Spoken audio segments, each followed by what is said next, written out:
I don't know that I would do anything a great deal differently than I did, because it's been a most enjoyable 38 years. I don't know where they've gone.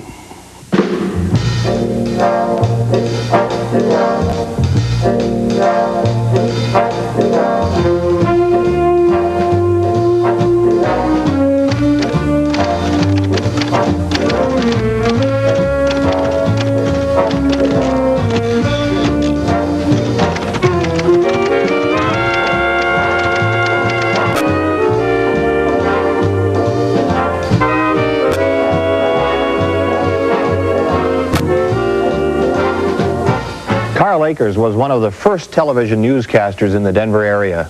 This old typewriter was the tool of his trade. It went where he went. His 38-year career spanned Colorado television from its infancy to the level of maturity that we know today. Since 1953, he's been one of the top-rated newscasters in Colorado. First at Channel 7 in the 50s and 60s, and then at Channel 9 in the 70s and 80s. Wherever he's gone and whatever he's done, Carl has made an impact. He anchored more than 22,000 broadcasts. He was a top-notch journalist, innovator, and perfectionist. I'm Ed Sardella. In the next 30 minutes, we'd like to highlight the career of Carl Akers as a newscaster, an historian, and as a friend.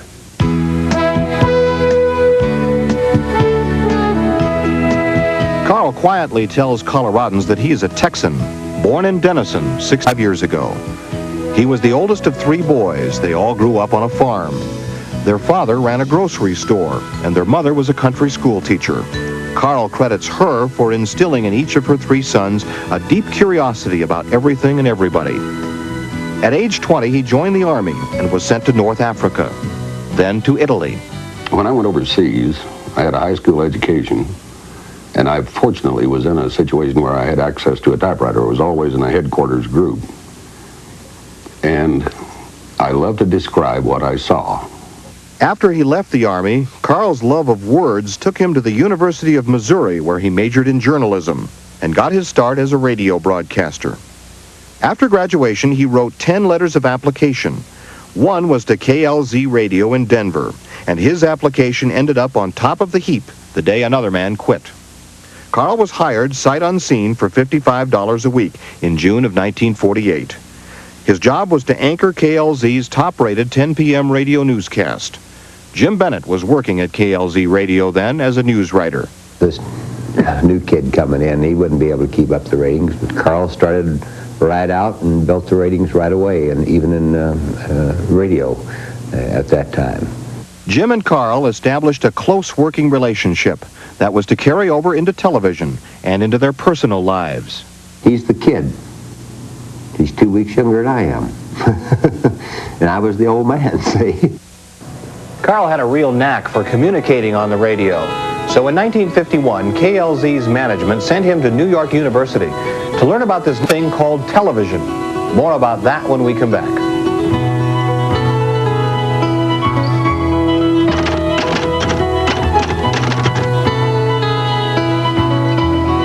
And whatever happened, happened. Old Western movies were popular, and vaudeville routines delighted the viewers. 16 children, huh? Mm-hmm, 8 sets of twins. 8 sets of twins. Well, you see, Bessie's husband makes bookends for a living, and it's affected their whole lives. All television newscasts were live from start to finish. At first, the anchormen just sat there and read their script to the camera. And then they realized they had to move around to make the broadcast more interesting, but it still wasn't enough. At CBS in New York, Douglas Edwards was one of the first newscasters to realize the value of using pictures.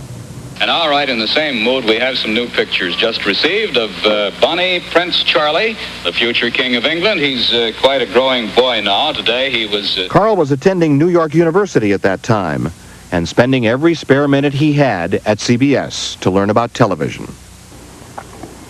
I went back there and I watched the 3 network anchors, and they were so proper. They were absolutely made up to the hilt. So when I came back and I said, hey, let's try something new. Instead of us going into somebody's home very stiff and staid and very proper, let's set up a deal to where we can bring them into our newsroom. Well, it didn't work too well because they tell me the first I only lasted 3 days. Yeah, because the sponsors started raising hell. So I left, and it just tore my heart out. I think I lost 15 pounds that week, but I went back to radio. But not for long. Carl was reinstated as a television anchorman several months later and allowed to dress casually. Within a short time, he became one of the most recognizable personalities in town. Carl anchored not only the news, but also the sports and weather. He did commercials, too. And it's always good to sit back and relax in those comfortable, deep-cushioned seats on the California Zephyr. And enjoy the scenery, of course. A photographer's paradise, a vacationer's travel delight.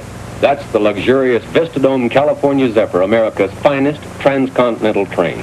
The Rio Grande Railroad was a sponsor for 2 nights a week, and Standard Oil was the sponsor for 3. Promotion of the sponsor's products was a routine part of the job, as well as personal appearances and gag photos. It all helped make Channel 7 the most watched newscast in the Denver market. And according to a longtime friend, John Connors, Carl Akers had a lot to do with the high ratings.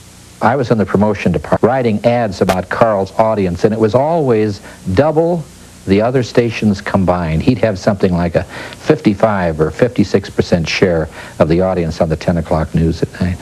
John had worked as a promotion manager for KLZ for about 5 years.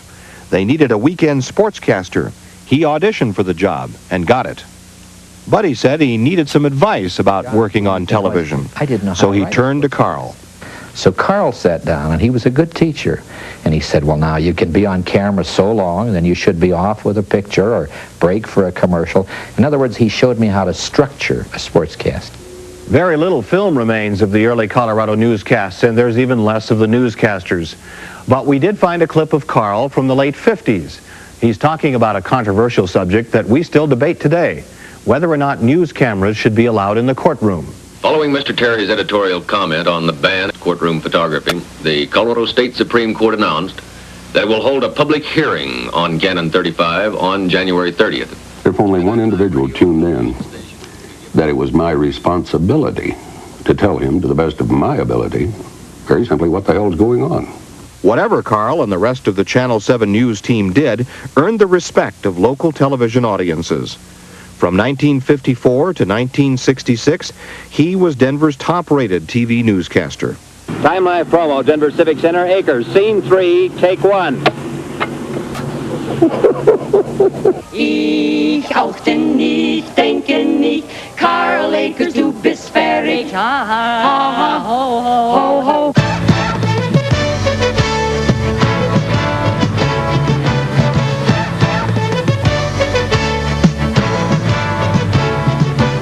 But right went up, and his future as television anchorman secure. He resigned. Carl was being stymied to a certain extent in that he was in doing a newscast day in and day out, and had been doing that for a number of years. But I just got tired, just got physically and mentally beat. So I quit for a year and a half and set up a little production company, and we had some good sponsors.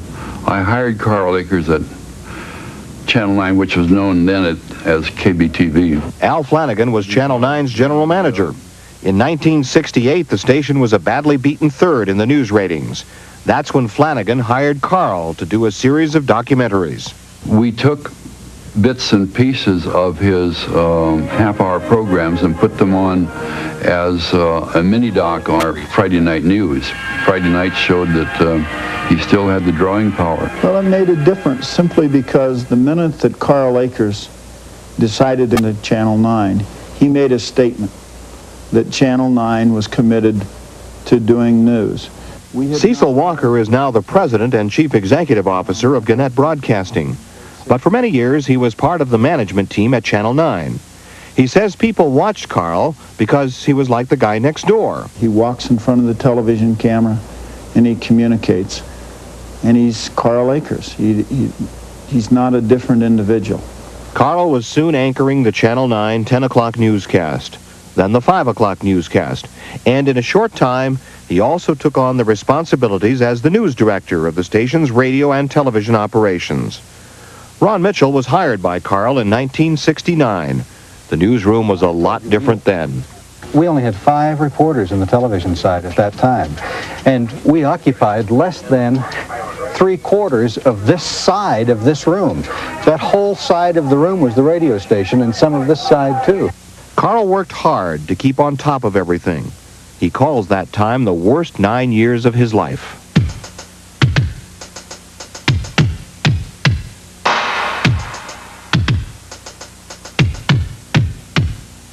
It was a time when violence on the streets was common, both nationally and locally.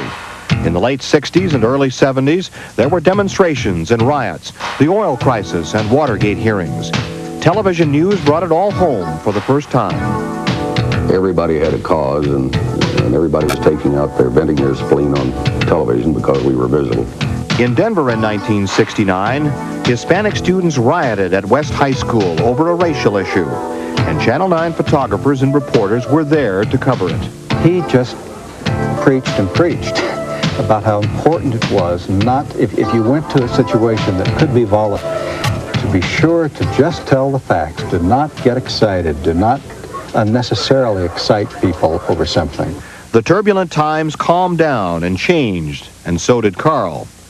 To lessen some of the pressure of his responsibilities, Carl hired a co-anchor, John Rayburn. Then in 1976, he took himself off the anchor desk and became vice president of news and started doing daily commentaries. Carl had a new challenge.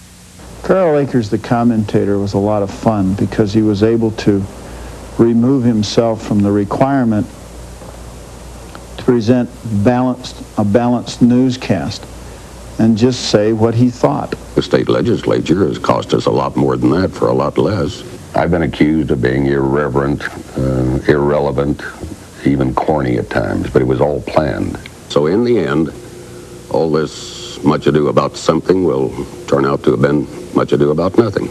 This Carl Akers. Excuse me. Hello. Yep. Carl has said that part of his job was to listen to the public, and for that reason, he's always taken his own phone calls. Okay, I'm glad you called. Goodbye. If you like people and you enjoy talking with them, that comes across on television. And I think maybe that is part of the reason that I've stayed around so long. Carl knows the people of Colorado. He's talked with them as he's traveled throughout the state. And he never tires of sharing his impressions of the people he's met and the places he's visited. When we come back, we'll show you a few highlights of Carl Akers, Colorado.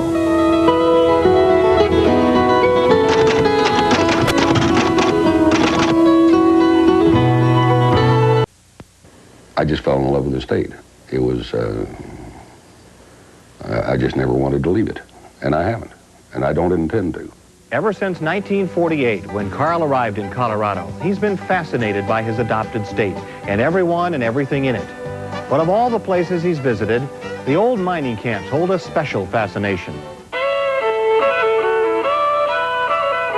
In the beginning, most of our mining camps here in Colorado were something less than quiet, well-behaved, law-abiding, and genteel. They were instead borderline pandemonium where anything went and most everything did and most of the time. But of all the camps, none was more chaotic than this place they call Leadville. I would love to have been in Leadville in about the 1780s, 90s, or 1880s, 90s. Oh, that was a swinging joint. Ooh. Leadville was one of the historic places Carl liked to visit. And one of the historic people he liked to talk about was the notorious dentist, gambler, and gunslinger Doc Holliday. He came to Colorado for his health and never left. So, up here on this hill above Glenwood Springs lies the infamous Doc Holliday, whose teeth must be gritting wherever he is at what they put on one side of his tombstone. It says simply, he died in bed. Must have been embarrassing for a famous gambler gunslinger. He didn't have his boots on either. In Nine Country, this is Carl Akers. In his years on the road, Carl made many friends. One of them was Agnes Wright Spring, the state historian of Wyoming and Colorado, and the author of 22 books. Another one was Doc Denman, an old-fashioned kind of guy who practiced medicine in Cripple Creek and Victor. His fascination with history took him into neighboring states, to Guernsey, Wyoming, for a story about the Oregon Trail, and to Chaco Canyon in New Mexico to investigate ancient Anasazi ruins. He liked to speculate about how it would have been a century ago to cross Colorado's eastern plains in a stagecoach and stop over at Cheyenne Wells. It must have been much like this more than 120 years ago here at a grove of cottonwoods, a flowing spring, and a low bluff in what is now Cheyenne County, not too far from the Kansas line. This was the old Cheyenne Wells, a praise the Lord stop on that most dangerous of all trails from the Missouri settlements to a new place called Denver City, the jumping off place to all that gold out there. The trail was called the Smoky Hill. It was also called the Starvation Trail, and it was. Carl loved this state for its history and also for its variety. He showed us where he had been, and he told us about it in his own unique way. He did that many times, but one time in particular, he was awarded an Emmy for writing about one of Colorado's rare places, the sand dunes.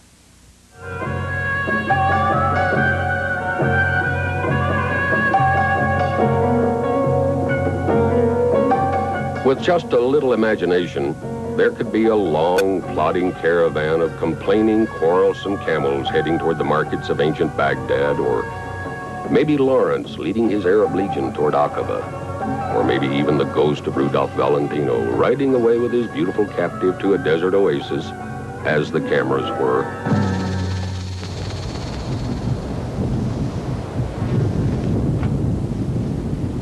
But this is not far off Arabia.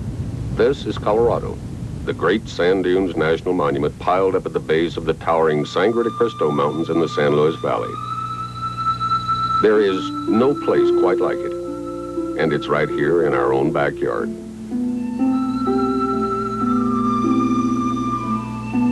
The story of the dunes began tens of thousands of years ago after a great grinding uplift that created the San Juan Range to the southwest and the Sangre de Cristos along the east side of the valley.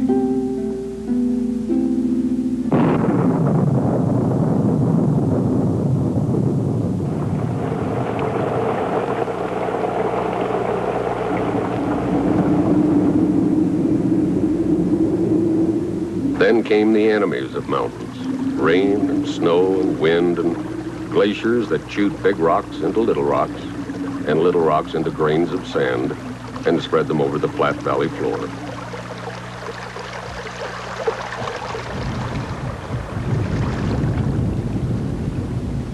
Inch by inch, through those thousands of years, the grains were pushed across the valley toward a low place in the mountains to the east. The southwesterly winds pushed, and they still push as hard as they can, but the mountains are there, rigid, unmoving, helped by northeasterlies that roar from the peaks and push those sands back down again. So there they are, constantly being shoved back and forth, recarved and remolded, scalloped and rippled, but staying in the same place, 5 miles wide, 8 miles long, and 700 feet high.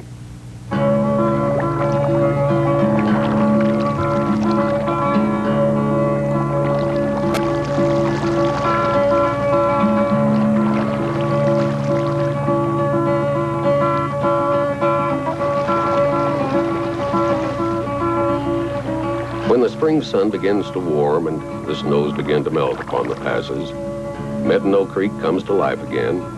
It's a strange little creek where the shallow water seems to flow backwards at times. And in fact, it does. The running water builds up little sand dunes of its own in the bed of the stream. The ripples grow until the flow forms tiny white caps and moves backwards for a few seconds until the ripples are flattened out and the process starts all over again. But tiny Medano Creek has one of the shortest lifespans of any stream anywhere. It flows down out of the mountains, past the sand dunes, and then disappears in the porous soil, a beginning and an end, only a few miles apart.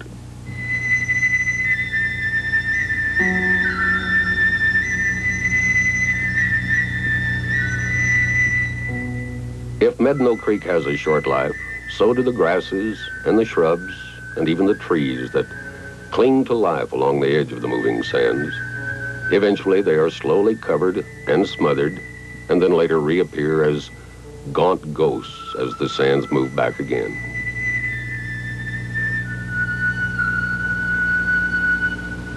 There are traces of those who live in the dunes and of those who visit here, but only brief traces.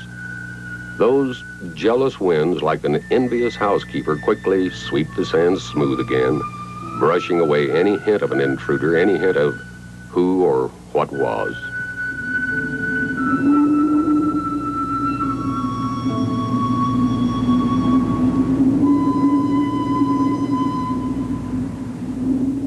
Spanish explorers first saw the dunes in 1599. Lieutenant Zebulon Pike saw them when he came through Mosca Pass in the early 1800s. Later, wagon trains creaking through the pass from the east saw them, and so did gold seekers and sheep herders and hunters, and now thousands of visitors each year to this strange place.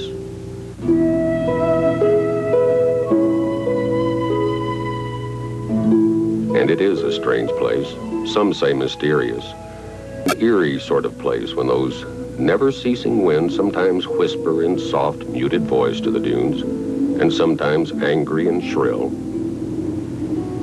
And so it has gone for many thousands of years, and so it goes today, and will again tomorrow at this place, like no other place.